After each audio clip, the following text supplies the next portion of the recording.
Bem-vindos de volta à disciplina de Química Analítica Marinha. Na aula de hoje, nós iremos falar da gravimetria. Essa análise ela é feita baseada na medida de massa, por isso o nome gravimetria, e ela pode ser feita tanto medindo-se a massa de um constituinte ou mais de um constituinte da amostra, de acordo com o nosso interesse. Existe a possibilidade de nós realizarmos essa medida de uma forma direta, em que a gente separa o constituinte que a gente tem interesse e aí leva a balança para medir a massa. Ou, de uma forma indireta, a gente pode converter aquela nosso analito em uma espécie que pode ser separável do meio, e aí a gente mede, então, ou a massa desse novo composto, ou então a massa do que sobrou, sem aquele composto estar presente. Então, utiliza-se aí os cálculos estequiométricos. A gente sabe, da lei de conservação da massa, que diz que a soma das massas dos produtos é igual à soma das massas dos reagentes. Então, a partir daí, a gente faz esse cálculo estequiométrico e consegue relacionar a massa daquilo que a gente pôs na balança com a massa do analito original que estava na amostra, dependendo de qual seja a forma em que ele se encontra, como um íon, como uma molécula, enfim. Então, esse método ele é um método bastante antigo, um método clássico, e ele pode ser dividido em 4 tipos. A precipitação, em que a gente separa o nosso analito porque ele forma um sólido e então sai da solução de origem. A volatilização, em que o composto então passa para o estado gasoso e é perdido, e nesse caso o que a gente mede é a massa do que sobra naquele frasco. A eletrodeposição, que a gente faz passar uma corrente elétrica pela solução, e isso então causa a redução ou a oxidação do nosso analito e a sua deposição sobre o eletrodo, que depois então, pela variação de massa desse eletrodo, a gente sabe quanto de analito tinha na amostra, ou ainda a extração com solvente, em que a gente extrai o nosso analito de interesse, evapora o solvente e mede então a massa desse analito que sobrou depois da evaporação do solvente.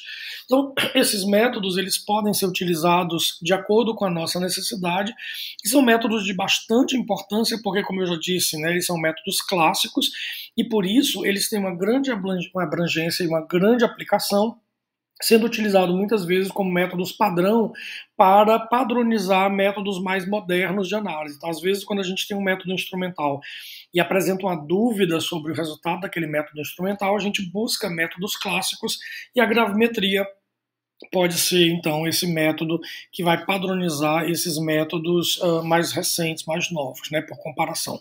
Talvez o método gravimétrico mais antigo que a gente tem registro mostra como foi que Arquimedes resolveu um problema. O rei estava desconfiado de que o Ourives estava enganando ele. Então o rei deu uma quantidade de ouro para o Ourives fazer uma coroa e desconfiou que a coroa podia ter sido adulterada, podia não ter aquela quantidade de ouro que foi dado para o Ourives. E aí ele passou essa responsabilidade para Arquimedes resolver esse problema. E Arquimedes não sabia, pensou e não sabia como resolver. Um belo dia ele estava num banho público, os gregos antigos tomavam esses banhos em banhos públicos, e aí ele entrou na água e ele viu que quando ele entrava na água deslocava uma quantidade de água.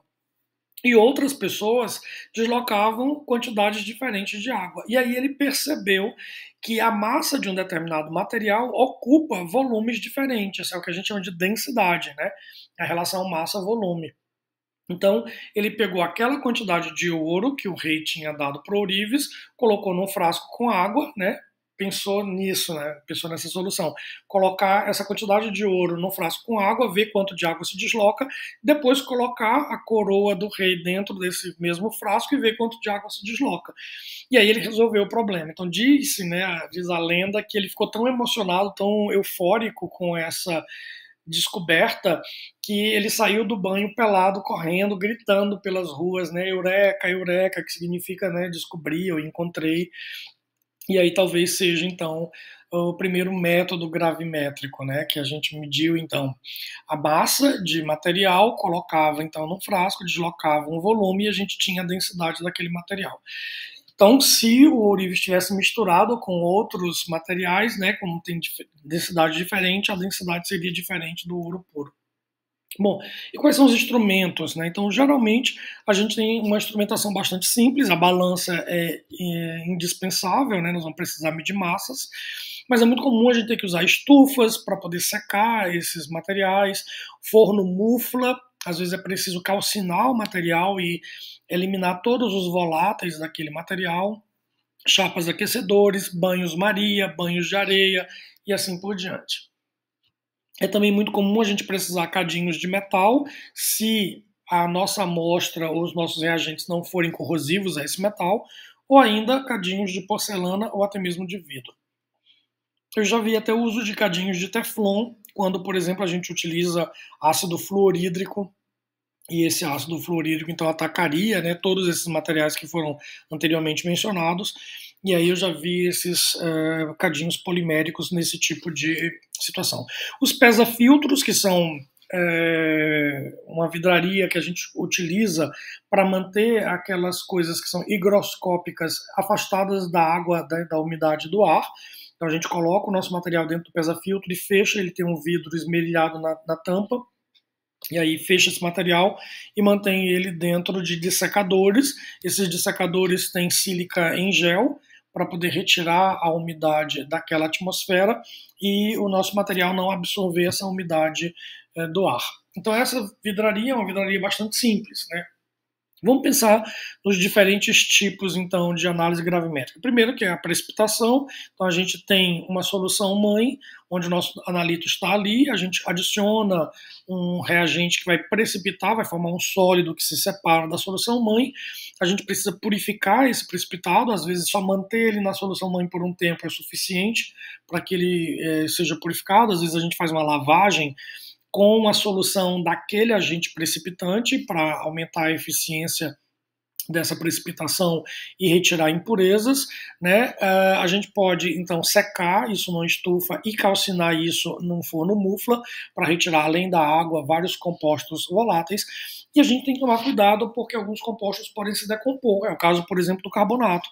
Se eu tiver, por exemplo, precipitado carbonato de cálcio e levo para uma mufla, esse carbonato pode se decompor, só liberar CO2 e o que sobra ali é o óxido de cálcio. Então, quando eu for fazer as relações estequiométricas, eu tenho que saber que o que eu tenho ali, embora tenha sido precipitado um carbonato, o que eu estou medindo, né, o que eu estou pesando realmente é o óxido daquele metal e não o seu carbonato. Então, esses cuidados têm que ser tomados. E aí a gente determina a massa, então, para fazer os cálculos estequiométricos, né? Então, o conjunto de etapas aí poderia ser representado dessa forma: a pesagem da amostra, a solubilização da amostra em um meio que possa dissolver completamente todos os constituintes dessa amostra, a reação de precipitação, que vai separar o nosso analito, a lavagem do precipitado, a secagem e a calcinação, o resfriamento em um dessecador, para que a gente possa pesar o material, ele tem que estar na temperatura ambiente, e finalmente a pesagem do material e a realização dos cálculos estequiométricos. Bom, alguns agentes precipitantes podem ser mostrados então nessa tabela. A gente vê aqui, por exemplo, que o cloreto, né, no meio ácido é utilizado para precipitar principalmente a prata e o mercúrio 1. A gente sabe que o chumbo é precipitado na presença de cloreto, mas ele não tem um KPS tão bom quanto a prata e o mercúrio 1. Então é muito comum, quando a gente tenta precipitar chumbo, principalmente se estiver na presença desses outros dois analitos, a gente pode ter aí uma contaminação, e aí geralmente a gente não utiliza comumente, né, para fins quantitativos, a precipitação de cloreto de chumbo. O sulfeto de amônio pode ser utilizado para o mercúrio 2 e para o cobalto. O oxalato pode ser utilizado para o cálcio, para o estrôncio e para o tório. Os nitratos, em geral, são solúveis, mas a presença de ácido nítrico numa solução de estânio 4 pode levar à formação do óxido de estânio. E esse óxido, sim, é precipitado, não nitrato, né, porque o nitrato é solúvel. O zinco pode ser utilizado para precipitação de fosfato, na forma de hidrogênio, na verdade, de amônio fosfato de zinco, né? Então essa solução tem que estar em meio amoniacal. E o cloreto de bário pode ser utilizado para precipitação de sulfato, né? Então, para medir a concentração de sulfato em uma amostra, podemos utilizar aí o cloreto de bário como precipitante. Bom, alguns outros métodos também podem ser encontrados na literatura, e alguns precipitantes orgânicos podem ser utilizados para alguns analitos específicos. Essa tabela está disponível no nosso material no ambiente virtual de aprendizagem. Obviamente que a constante de equilíbrio é extremamente importante para que a gente possa determinar a solubilidade desses analitos e, portanto, a eficiência do processo de precipitação, né? Então, a gente já fez esses exercícios em sala de aula anteriormente, e aí, a partir do cálculo da solubilidade, a gente sabe, então, quais são qual é a concentração, né, de agente precipitante que a gente deve utilizar. Essa tabela mostra, de modo geral, as regras de solubilidade para diferentes compostos. Então, nitratos geralmente são solúveis, né, não conhecemos exceções. Os acetatos, em geral, são solúveis, com exceção da prata, que é moderadamente solúvel. Os compostos metais alcalinos e de amônio, em geral, são solúveis, com algumas exceções de compostos de sódio, potássio e amônio.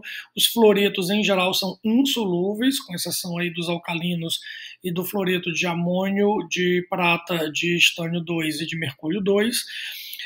Os cloretos, brometos e iodetos, em geral, são solúveis, com exceção dos aletos de mercúrio 1, o iodeto de mercúrio 2 e alguns oxicloretos, né? Os sulfatos, em geral, são solúveis. Temos algumas exceções. Carbonatos, sulfitos e cromatos, em geral, são insolúveis. Também temos como exceção os metais alcalinos e amônio. Os sulfetos, em geral, são insolúveis, com exceção dos metais alcalinos, alcalinos terrosos, amônio, crômio 3 e alumínio, desculpa. E os hidróxidos, em geral, são insolúveis, são geralmente um precipitado gelatinoso, com exceção aí dos metais alcalinos, amônio, cálcio, bário e estrôncio. Bom, essas regras, então, podem ser utilizadas para a gente pensar em formas de separação desses analitos. É importante entender que esses precipitados fazem parte de uma reação aí que tem um retorno, né, para a solução. Então, você precipita, mas um pouco disso passa de volta para a solução, e aí você precisa entender o processo cinético, né, a velocidade com que essa reação acontece. Isso pode ser utilizado para aumentar a pureza desse precipitado. Quanto mais tempo essa solução mãe fica em contato com o precipitado, mais puro ele vai ficando e maior também vai ficando esse cristal. A morfologia desse precipitado também é importante para que a gente avalie a pureza desse precipitado. Precipitados cristalinos têm uma probabilidade maior de permanecerem puros, enquanto que um disforme ou amorfo ele pode ocluir substâncias, né, dentro desse cristal, dentro desse precipitado, desse sólido, causando impurezas que vão aumentar a massa e dar um erro, então, nessa medida, né, da massa. Bom, como é que pode ser aplicados, né? A gente tem diferentes aplicações, mas um exemplo que eu trouxe aqui para vocês é a determinação de ferro em minério, né? Em minério que contenha ferro. Então a gente pesa a amostra, solubiliza essa amostra em ácido clorídrico, oxida o ferro, então se trata esse ferro com ácido nítrico concentrado, e a ideia é levar então o ferro 2 a ferro 3, para garantir que todo o ferro esteja na forma de ferro 3. Faz aí um teste para garantir que o ferro 3 está completamente oxidado, e aí a gente precipita então o ferro com amônia, que vai causar um ambiente levemente alcalino. Isso é suficiente para a precipitação do hidróxido de ferro, que se separa bastante eficientemente da solução. Uma outra aplicação que é muito comum para a oceanologia é a determinação de cloreto. Então é possível determinar a concentração de cloreto por precipitação com, por exemplo, nitrato de prata. Você vai adicionando nitrato de prata até a completa precipitação do cloreto de prata, que é um cristal branco. Você adiciona um leve excesso de nitrato de prata para garantir que todo o cloreto foi precipitado, né? Faz uma lavagem, depois separa isso por decantação, faz uma lavagem desse precipitado com um pouco mais de nitrato de prata, e aí segue para a secagem, para a calcinação e resfriar em dessecador e finalmente pesar, e assim a gente tem a determinação de cloreto. Bom, nessa videoaula a gente falou do primeiro método de análise gravimétrica. Os outros 3 métodos serão falados na próxima videoaula, seguindo então o tema da gravimetria. Bons estudos!